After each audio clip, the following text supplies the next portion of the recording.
we do it again. Jump up now, shout out loud, it's Carnival again. Hi everyone, I am Carla Paris, entertainment and sports lawyer. Welcome to the Business of Carnival Season 2 Trinidad and Tobago edition. This series is designed to educate you about the legal and business aspects of the carnival industry. Jump up now, shout out loud, make we do it. Hi everyone, I have on set with me today Anya Ayoung-Chee. Anya needs no introduction. She propelled into stardom in 2011 after having won Project Runway. She's also very well known in the design circuit and carnival circuit, having produced several costumes for many bands throughout the years. She's known in carnival entrepreneurship as well, and recently has entered into the world of activism through her foundation, Together We. Anya, thank you so much for coming. I mean, I've known you forever. Forever. Thank you so much for having me. It's an honor to be here. No, I'm really glad. I know this is a busy time for you, so I appreciate you taking the time. Anya, I want to jump straight into a topic that I know is very dear to your heart, and it's something that you and I have discussed quite often. And it's the whole question of the use of images of celebrities in carnival time. As you know, many people don't understand the whole notion of what they can and cannot do with somebody's picture. Now, you're a well-known person, and you fall into the category of persons under a law called the Protection Against Unfair Competition Act, which means that anybody that wants to use your image in a commercial manner has to ask you for permission first. Can you give us some examples of the type of situations that you've had, just to shed light, a bit more light on this issue? Well, I think my experience with this began before even my professional carnival experience, because I've been playing mass since I was like 2, but besides that. You're aging yourself. Seriously. No, but it was when I was Miss Trinidad and Tobago. So in 2008, I was Miss Trinidad and Tobago. I went to Miss Universe, and I was in this photograph on the road, which I understand to be sort of free, open season. Like if you use an image that's been taken in a public space, if you're not a known person, then if that gets reused commercially, it's not something that you can control. However, Correct. I was already Miss Trinidad and Tobago, and there was a photograph of me in my costume that has still been reused many times, mostly for flyers. Sort of the most common thing is that a party flyer uses it because I guess they just assume that it's generic, So it kind of started there, but then after Project Runway, I think it started to become even more sort of prevalent and happening more often, and that became more challenging to deal with because I guess I was becoming also a businesswoman, and I felt like I had to control that image even more tightly. And most recently, I was a producer on a photo shoot. I put the whole shoot together, but I wasn't a model because I haven't modeled in a long time. And the company was for a commercial job, ended up using a behind-the-scenes photograph of me for their flyer. Out of 700 photographs that were taken for the flyer, they used the one out of 2 pictures that we took behind the scenes that I was in. And I was unmade up, I was working as a producer, and for all those reasons I was very, very put out, and especially because I was actually working directly with the company. Nobody asked permission, nobody informed me. Somebody sent me a picture of the flyer, and I was like, this is completely illegal. Like, how can they just use my image for their own purposes, knowingly that they're trying to sell their products or their company? And knowing that because I'm sort of known in this environment that it would add value to the ad, and it was a battle. They didn't understand the faux pas, they didn't understand that they were in the wrong. And I think a lot of it is because most people don't know the legality around this, including the business owners. There's a sense of ownership over things, particularly photography. It is a very gray line. Even designers who hire photographers to shoot something don't own the imagery. The photographer owns the imagery. You're leasing the right to use it. And that I've had to learn over time. Even though my husband is a photographer, like, it's not logical. You're like, I paid you to take the picture, how come I don't own it, you know? So there's just so many gray areas about this that I think it's a very challenging thing to have a conversation about it with any real knowledge on both sides of the argument. And I just want to segue now into another aspect of that, because it's interesting you talked about the ownership of the picture, of the photograph. Right. Because last season, that's something that I focused on. I had a photographer, and we went into a lot of depth to explain basically all the various layers, because you are absolutely correct. People assume that once I've paid you to take a picture that I own the raw footage, or if it's a video that I own the masters. Right. But that's not correct. Right. The Copyright Act is clear. The person and or entity who owns it is the person who has captured that image. Right. Now, as we go into the whole question of taking pictures of persons in the road, that's where it becomes even more complicated. Right. Because in the Caribbean, in the Commonwealth, and so forth, we don't have something that's called image rights, publicity rights. These are rights that exist in civil law territories in the United States and so forth. But what we do have in Trinidad and Tobago is, as I said, a piece of legislation called the Protection Against Unfair Competition Act. And that specifically in that piece of legislation refers to celebrities and so on, known figures, and it very clearly highlights that those persons, their images and so forth, cannot be commercialized without consent. Right. For the reason that you are obviously now trying to ride off of their goodwill, their brand, and so forth. So it comes to the whole question of false endorsements and that type of thing, right. Which is why somebody like yourself would be paid to enter into an endorsement deal, right. You know, for a sponsorship deal and that type of thing. See, I mean, I've never had the sense that there was a lack of understanding of an endorsement relationship from a company, between a company and a celebrity. I've always felt that my contracts anyway were quite clear-cut. There was a very, basic understanding of I'm promoting your brand, I get paid for that, this is what I do, this is my scope of work, and it's only when people somehow decide they're going to use you as a celebrity influencer on their own. Right, that's where the confusion comes. That's where the confusion comes, yes. Right, well, it's interesting that you talk about the whole concept of the influencer arrangement, right. Because I've definitely seen that becoming more and more prevalent in carnivals, yeah. And actually in a lot of the carnivals across the Caribbean.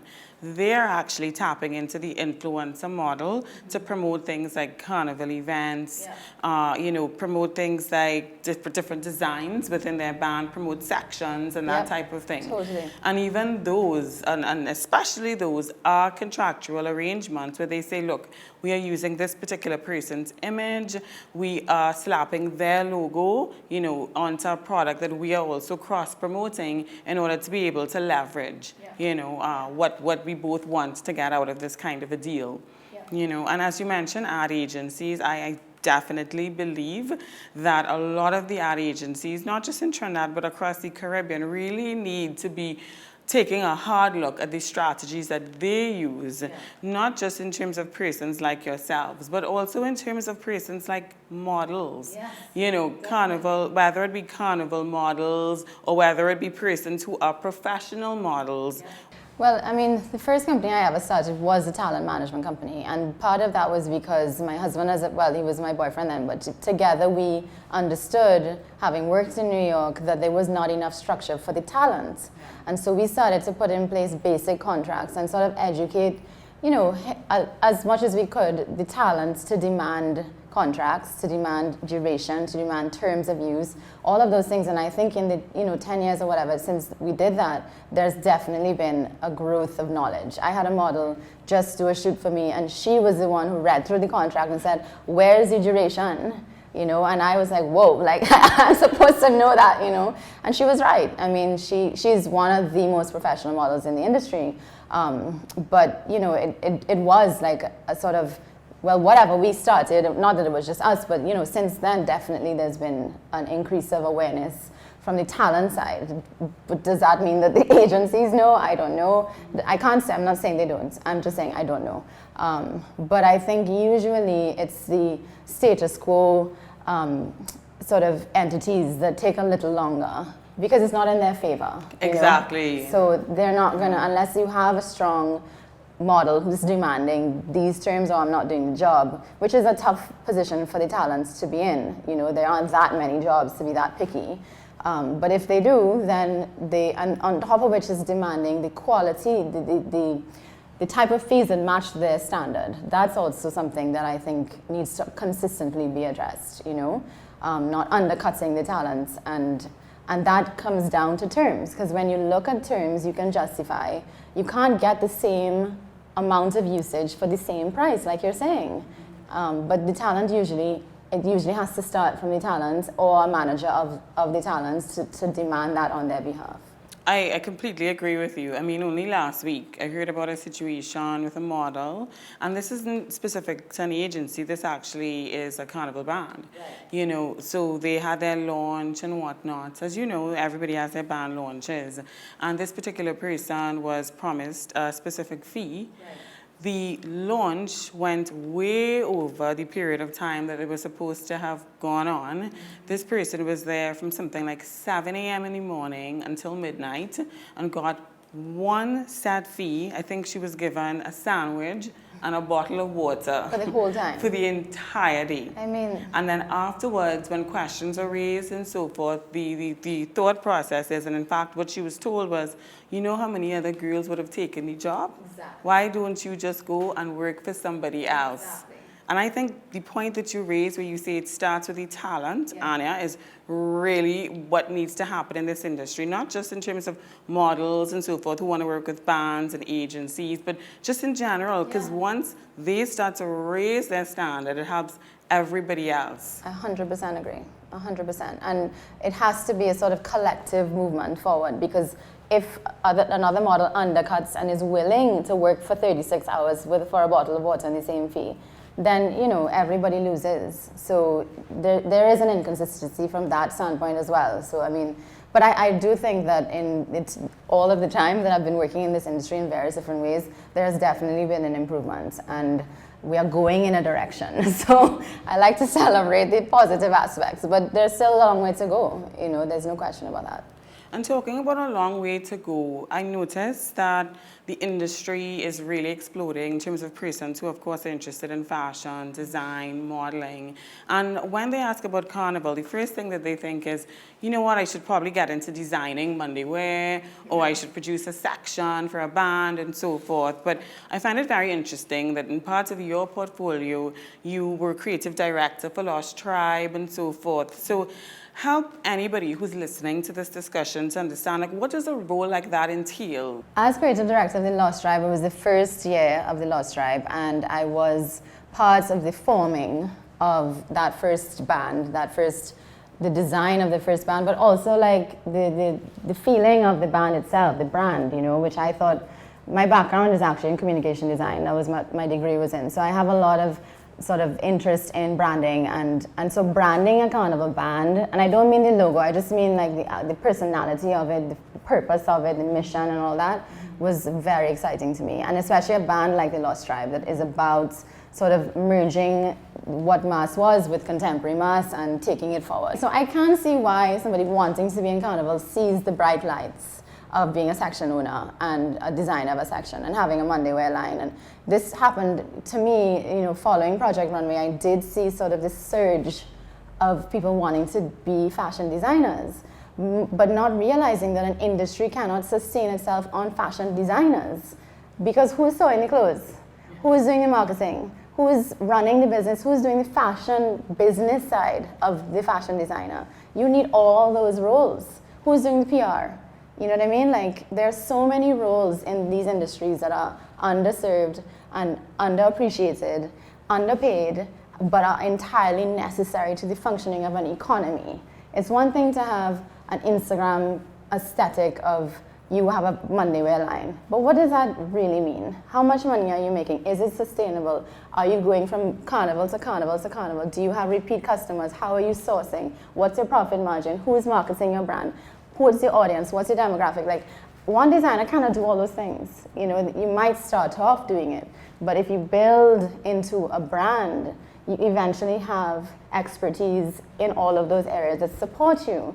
And I think there is a sort of misunderstanding of the glamour of being the designer can be very sort of overwhelming, and not realizing you might be better off if you have a math mind doing the business of fashion, you know, if you have a legal mind doing the legality of fashion. I mean, and of course my world is very much about fashion, but the same applies to Carnival.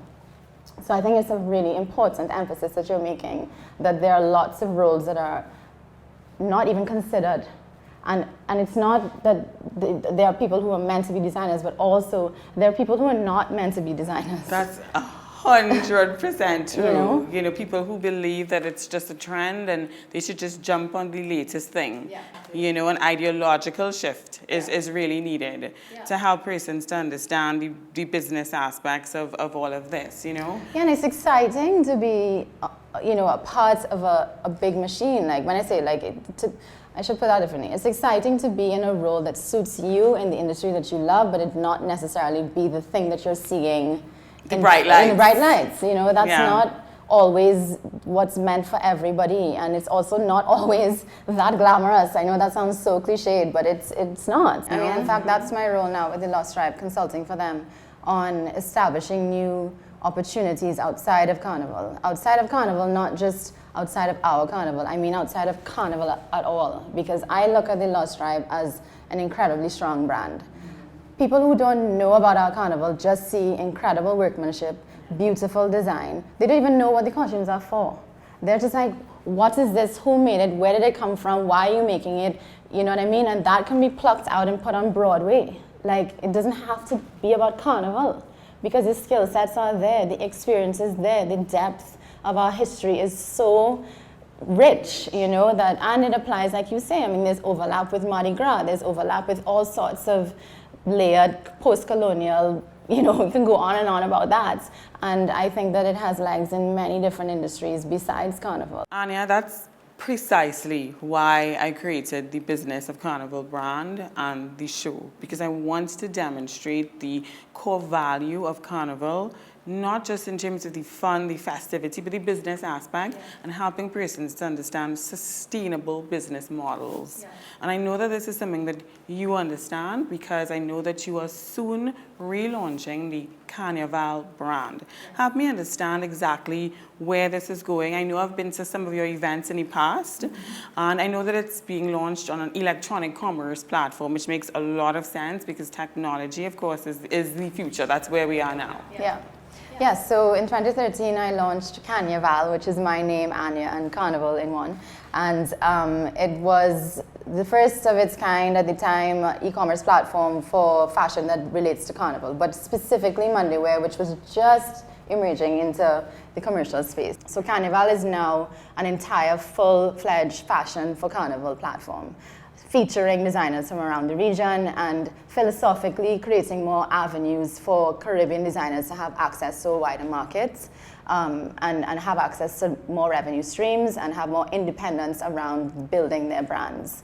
And that's really kind of the heart of the work that I like to do, and sort of leveraging my audience to be able to bring more opportunities to more people, and also fulfilling the needs of my audience that I can't personally, because my brand is very specific. So designers based in, let's say, emerging markets like St. Lucia, who are looking at expanding their Carnival and sort of remodeling their various Carnival events and so on, would they be able to access this platform either through contacting you on your website or reaching out on the Instagram page? Because I just came from St. Lucia, I just came from Jamaica, and there's a big interest in terms of how do we get our carnivals, and not just events, but I'm talking about the carnival fashion. I'm talking about the carnival, what they consider carnival resort wear. Persons who don't even necessarily want to stay on island, but want to go somewhere, but they still want to look, cool and chic and whatnot.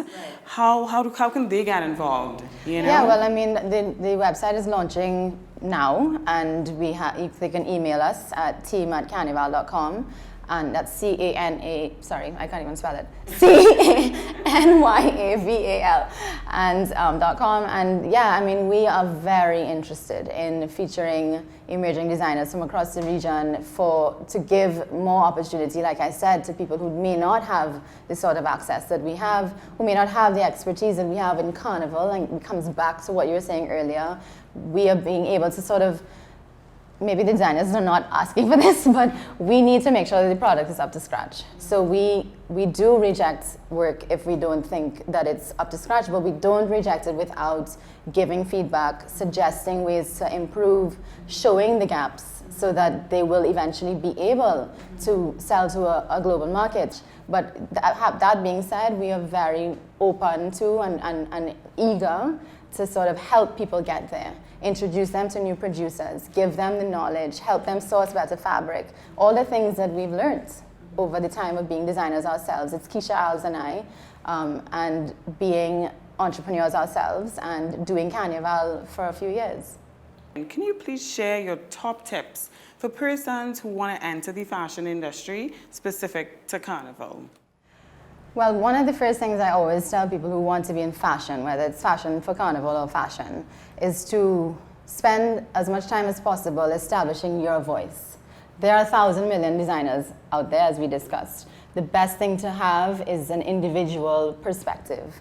What are you selling that's different from the other person? What is your competitive edge? And that comes down to authenticity.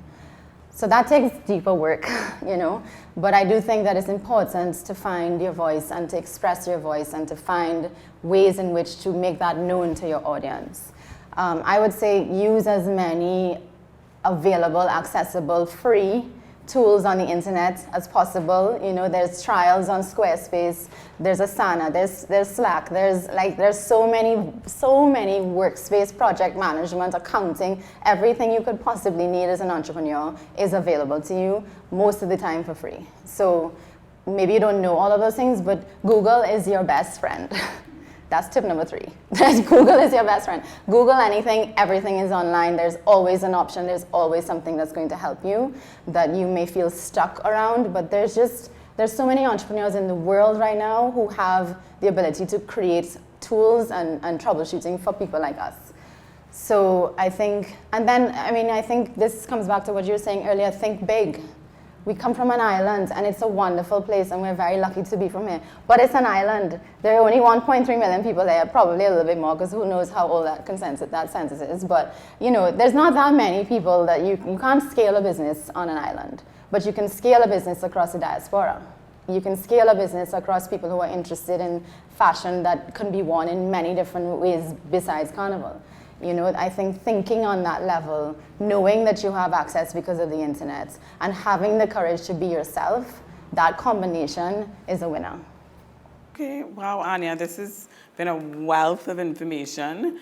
You know, it's fantastic to chat with people who are on the same page. Yes. You know? You don't feel crazy. You do. That's exactly it. And understand the bigger vision and understand the value of ourselves, yes, and investing in ourselves and our creativity, you know, for sustainability. Yeah. So thank you very, very much. I wish you a successful launch, and I know I'm going to see you probably next week. Of course. I hope so. Thank you for having me. This has been wonderful.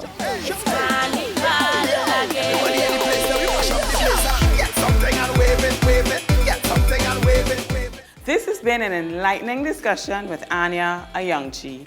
I look forward to continuing the conversation in the comments below. Remember to subscribe to our YouTube channel so that you can catch next week's episode of The Business of Carnival. See you soon. Get something and wave it, wave it. Get something and wave it, wave it. Carnival.